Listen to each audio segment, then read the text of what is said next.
¿Qué tal, jóvenes? Buenas tardes, ¿me escuchan? Buenas tardes, profe. Buenas, profe. ¿Cómo están? ¿Cómo están? Gusto saludarlos, espero que estén muy bien. Bueno, solo vamos a dar un minutito. ¿Saben si falta alguien de conectarse?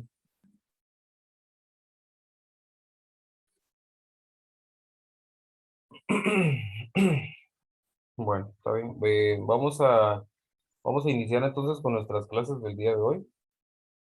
Solo me podrían confirmar si tienen pantalla, por favor. Sí, profe. Va, muy bien.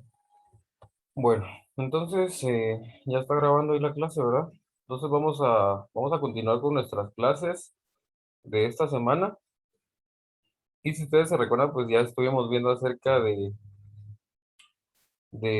cómo estaban organizados los átomos, cómo estaban organizados principalmente en la tabla periódica de los elementos, ¿verdad? Permítame un segundo.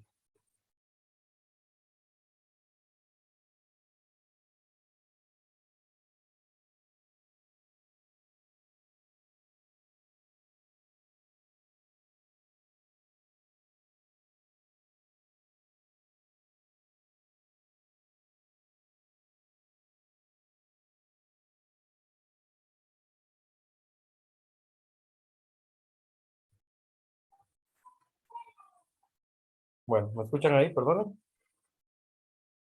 Sí, profe. Va.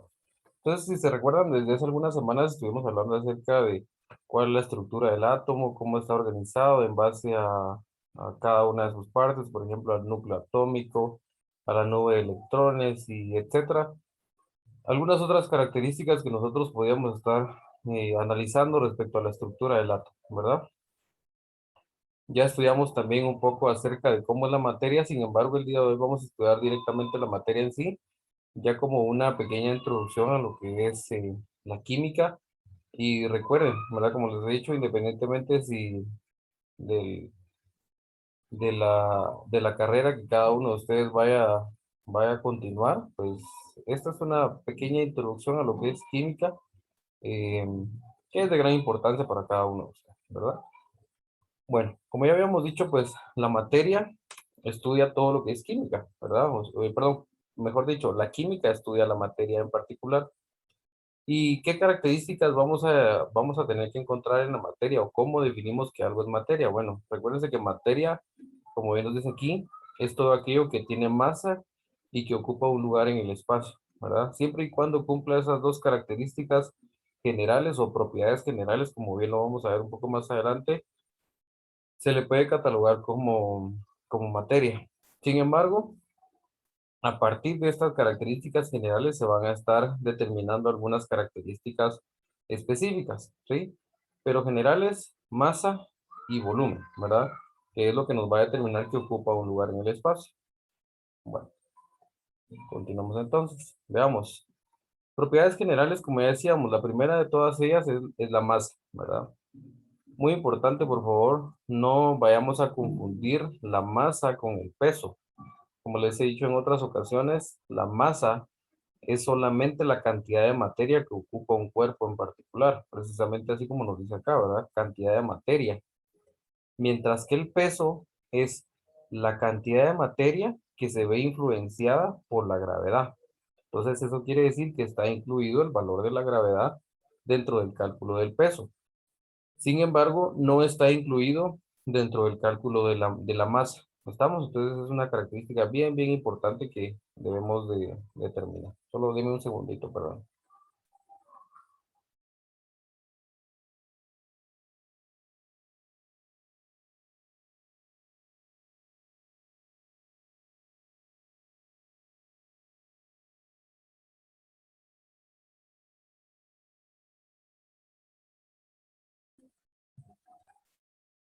Bueno, continuamos entonces. Eh, como ya decíamos, pues entonces la masa no es lo mismo que el peso, ¿verdad? El peso tiene involucrada la masa por la gravedad, perdón, el peso tiene involucrada la masa por la gravedad, mientras que la masa es solamente la cantidad de materia de un cuerpo en particular, ¿verdad? Bien importante, la masa se mide en forma de kilogramos, miligramos gramos, onzas, libras, cualquier otro tipo de medición de masa es aceptable. La segunda de las propiedades generales de la materia es el volumen. ¿Sí? Recuerden que volumen, como bien nos dice aquí, es el espacio que ocupa un cuerpo. Entonces, ese espacio en particular puede ser medido en forma de litros, en forma de mililitros, o también, por ejemplo, así como ese cubo que nosotros vemos que está ahí, ese cubo también es una medición de volumen y básicamente para poder medirlo necesitamos el largo, el ancho y la profundidad de esa, pues de lo que sea que nosotros estemos estudiando, ¿verdad? Por ejemplo, en este caso, pues es un cubo, puede ser un teléfono celular, por ejemplo, que tiene largo, ancho y profundidad, puede ser cualquier otra situación que pueda tener características similares a la de un cubo, se puede medir de esta manera. Con la salvedad, recuérdense que sus dimensionales van elevadas al cubo, ¿verdad? ¿Por qué? Porque estamos multiplicando tres dimensiones, largo, ancho y profundidad. ¿Estamos? Bueno. Propiedades específicas. Las dos anteriores eran generales, pero de estas generales nacen algunas específicas como la densidad. Así como vemos ahí nosotros en la fórmula, nos dice para calcular la fórmula se utiliza la masa dividido volumen, ¿verdad? La densidad es la cantidad de masa de un cuerpo por unidad de volumen. Es qué tan concentrada está eh, esos solutos dentro de un solvente en particular. Y se calcula, como bien nos dice ahí, dividiendo la masa entre el volumen, ¿verdad? Entonces, esta es la primera de las propiedades específicas bien importantes que debemos de tomar en cuenta y no debemos de olvidar. Otra propiedad específica, tenemos aquí la dureza, como por ejemplo, nos ponen como ejemplo el diamante, que es de las sustancias o de la materia más dura que podemos encontrar en el universo. Sin embargo, pues la diamantina, por ejemplo, es un poco más fuerte que el diamante. Sin embargo, pues sigue siendo considerado el más fuerte dentro de la corteza terrestre, ¿verdad? Por el contrario, cuando un cuerpo se rompe con facilidad, se dice que es frágil, ¿verdad? Sería totalmente lo contrario a la dureza. La elasticidad y la flexibilidad, pues son otras dos características específicas o secundarias de las propiedades básicas o generales que habíamos hablado de la masa y del volumen, ¿verdad? Pero, ¿qué es? Básicamente es la capacidad de un cuerpo para recuperar su forma después de estirarla o doblarlo, ¿verdad? Bien importante esa característica también. La impermeabilidad, pues es otra característica importante que va de la mano con lo que habíamos hablado. Es una cualidad de un cuerpo que no permite que pase un líquido a través de él, ¿sí? Muy importante, cualidad de un cuerpo que no permite que pase un líquido a través de él.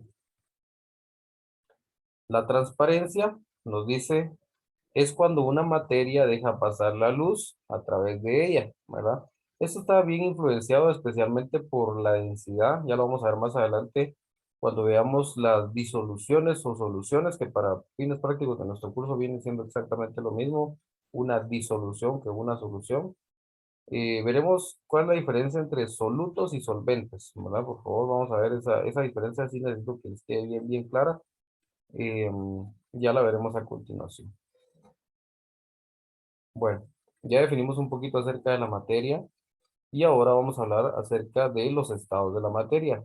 Recuerden, estados de la materia, toda la vida hemos escuchado que hay ¿cuántos estados de la materia? ¿Quién me dice?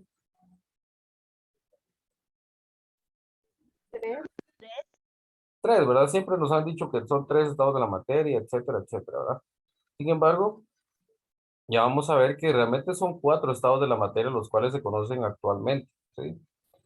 Veamos estas imágenes, por ejemplo, vemos ahí esos circulitos que están a la par del dado, esos como pelotitas, ¿verdad? Esos precisamente son moléculas que nos están ejemplificando cómo es el movimiento de las moléculas en un estado sólido. Esto quiere decir que en un estado sólido, las moléculas no tienen absolutamente nada de movimiento una contra la otra. Si nos damos cuenta, ahí están estáticas, ¿verdad? Ni siquiera se puede mover una contra la otra. Eso es en el estado sólido. Y por eso es precisamente que el estado sólido mantiene su forma, como nos dice aquí, tiene una forma propia y ocupa siempre el mismo espacio. Eso es bien importante como característica. Siempre va a ocupar el mismo espacio. Mientras que, por ejemplo, el estado líquido, que es este que nosotros vemos acá, no mantiene su forma o no tiene una forma propia, sino que se adapta al recipiente que lo contiene, ¿verdad? Mientras que su volumen sí se va a mantener, lo único que va a variar es la forma que lo va a contener, ¿sí?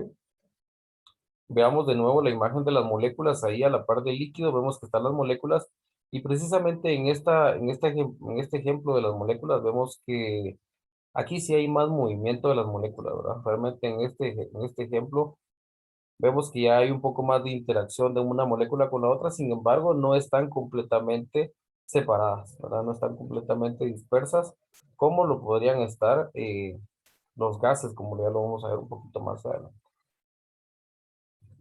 Por último, tenemos el estado de la materia gaseoso, ¿verdad? El estado gaseoso, pues nos está indicando que no tiene una forma propia y no mantiene el volumen, ¿sí? Por ejemplo, los gases no podemos nosotros manipularlos para que tenga una forma propia o para que mantenga el mismo volumen. Y una característica importante de los gases es que sí se pueden comprimir. Así como nosotros lo vemos ahí en la imagen, vemos que las moléculas están completamente dispersas unas con las otras, ¿verdad?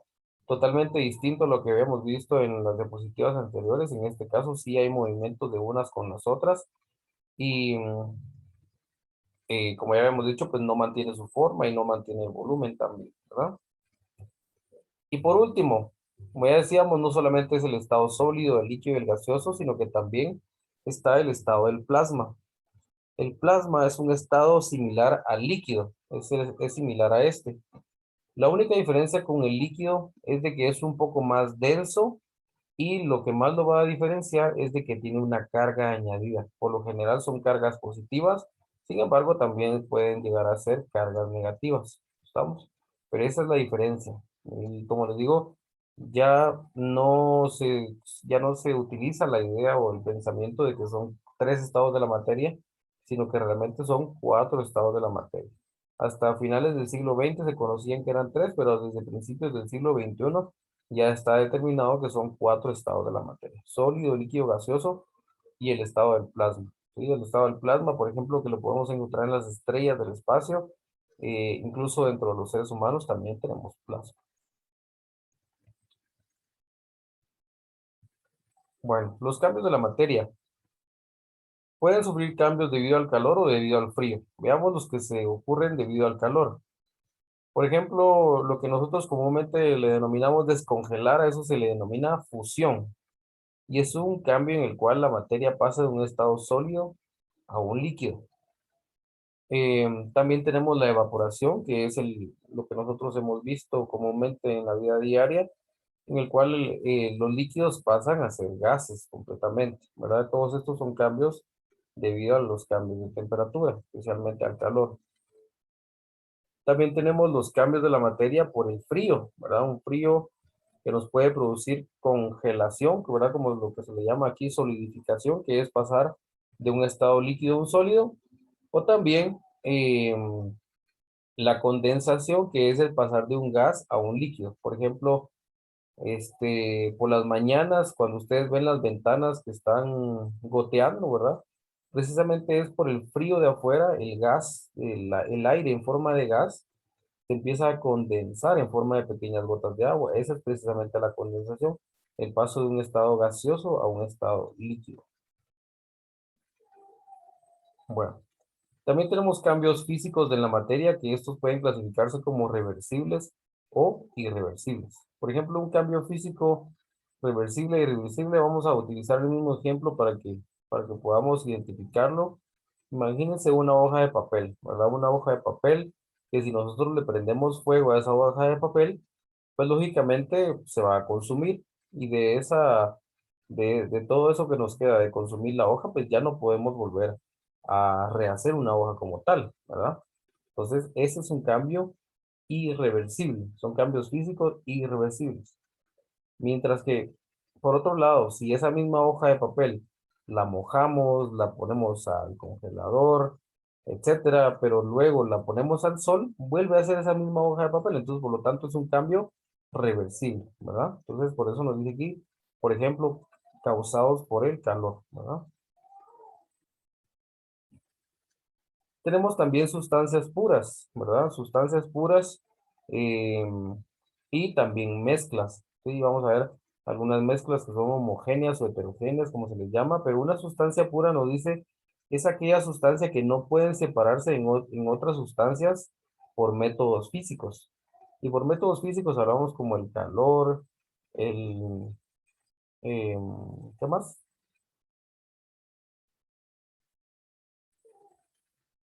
Métodos físicos, así como el calor, como los cambios de densidades, como los cambios de longitudes, todos estos son métodos físicos. Permítame. No, no. Bueno, entonces, las sustancias puras no pueden separarse por métodos físicos. Bueno, y tenemos mezclas, como ya habíamos dicho, dentro de las mezclas hay mezclas homogéneas y heterogéneas. Veamos esa mezcla homogénea, pues nos dice las mezclas están formadas por dos o más sustancias puras y sí pueden separarse por métodos físicos, ¿verdad? Como el calor, como ya habíamos dicho. Eh, las mezclas pueden ser de dos tipos, pueden ser homogéneas o heterogéneas. ¿Qué quiere decir esto de homogéneo o heterogéneo? Por ejemplo, una mezcla heterogénea, por ejemplo, veamos esa galleta que está ahí, vemos que en algunas partes tiene chispas de chocolate y en otras no. En, Al igual que la sopa que vemos al lado, ¿verdad? Por ejemplo, vemos las sopas que tiene algunas partes de vegetales y otras cuestiones. Eso es una mezcla heterogénea porque no tiene las mismas concentraciones en todas partes de la sustancia o de la mezcla. Mientras que una mezcla homogénea es aquella en la cual está la misma concentración en absolutamente toda la muestra. ¿Estamos? Bueno. Por último, dentro de las mezclas, como ya habíamos dicho, podemos encontrar las disoluciones o las soluciones. Una solución siempre va a estar compuesta por dos partes. Una que es solvente y la otra que es soluto. Solvente o disolvente para fines prácticos de nuestro curso es exactamente lo mismo. Pero solvente y soluto, eso sí no es lo mismo, ¿verdad? ¿Qué lo va a diferenciar? Lo va a diferenciar la cantidad en la cual esté presente una solución o la otra, ¿verdad? Siempre, siempre, siempre, lo que esté en mayor concentración o lo que esté en mayor cantidad, a eso se le llama solvente o disolvente. Y siempre a lo que está en menor cantidad se le llama solutos. Por ejemplo, si yo preparo una taza de café, ¿verdad? Y le coloco 2 cucharadas de azúcar, el café va a ser el solvente o el disolvente, mientras que el azúcar van a ser los solutos, ¿verdad? ¿Por qué? Porque siempre va a estar en menor concentración. Si yo preparo una limonada, de igual forma, el agua va a ser siempre el solvente, ¿verdad? Y el jugo de limón, el azúcar, todos esos van a ser solutos. ¿Estamos? ¿Alguna duda con esa parte?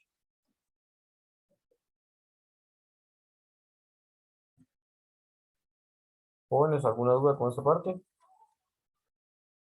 No, profe. ¿No? Va, está bien. Entonces, miren, con esto abarcamos bastante de lo que ya quería que viéramos el día de hoy. Vamos a dejar nuestra clase hasta ahí por el día de hoy. Posteriormente, en las otras clases vamos a ver cómo separar mezclas, qué métodos se pueden utilizar y algunas otras características. Pero como les digo, por el momento, pues vamos a dejar por ahí nuestro tema. No sé si alguien tiene alguna duda, algún comentario o algo que no le quede muy claro. No, profe. ¿No? Va, está bien. Entonces, solo quiero ver qué hora es. Vamos a ver. Bueno, miren, faltan unos 10 minutos para que nos podamos retirar.